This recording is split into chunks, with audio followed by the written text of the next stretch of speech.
This channel does not promote any violent, harmful, or illegal activities. All content provided by this channel is meant for an educational purpose only. বইমেলা শেষ হতে না হতেই সল্টলেকে আরও এক অভিনব মেলা সকাল 11:30টা থেকে ইন্দিরা ভবনের সামনে শুরু হওয়া কয়েক ঘন্টার এই অভিনব মেলার নাম দেওয়া হয়েছে বাংলার বেকারদের মেলা।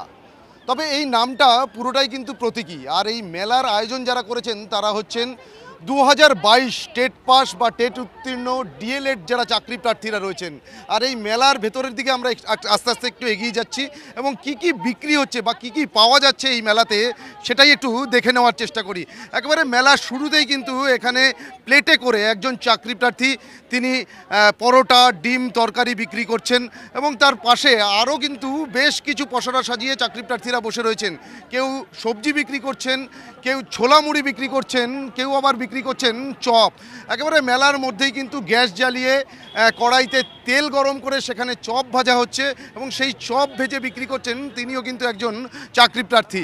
আমরা একটু দেখানোর চেষ্টা করব যে এই যে চাকরি প্রার্থী রয়েছেন যিনি চপ ভাজছেন, একেবারে তার যে দোকানের সামনেই এখানে কিন্তু লেখা রয়েছে যে আয়েশা খাতুন, পূর্ব বর্ধমান জেলার তিনি বাসিন্দা এবং তার শিক্ষাগত যোগ্যতা BA DElEd 2022 primary TET qualified, অর্থাৎ 2022-এর টেট উত্তীর্ণ হয়েছেন। বিশেষভাবে সক্ষম একজন চাকরি প্রার্থী তিনিও কিন্তু আজকের এই মেলায় বাদাম বিক্রি করছেন আর তার মধ্যে দিয়ে কিন্তু তারা নিজেদের যে দাবি সেই দাবিকে পৌঁছে দেওয়ার চেষ্টা করছেন। রাস্তার উপরে বসে রয়েছেন যে চাকরি প্রার্থী, বেকারের মেলা আমি টেট পাস পাপড়ওয়ালা।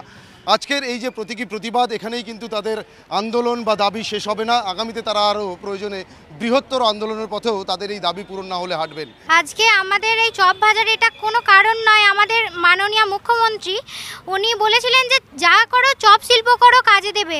কিন্তু আমরা 2022 সাল থেকে টেট পাস করে আমরা বসে আছি ঘরে। আমাদের মা বাবা আজকের এই ছবিগুলো দেখছে, আমাদের দেখে একটু দয়া মায়া হয় না?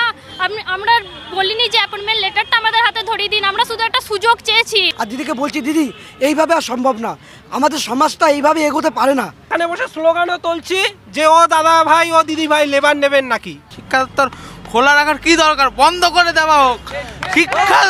শিক্ষা দপ্তরটা মানুষের জন্য, শিক্ষা দপ্তরটা কিন্তু মানুষের জন্য। মানুষের যদি কল্যাণ না হয় তো শিক্ষা দপ্তর খোলা রাখার কোনো দরকার নেই।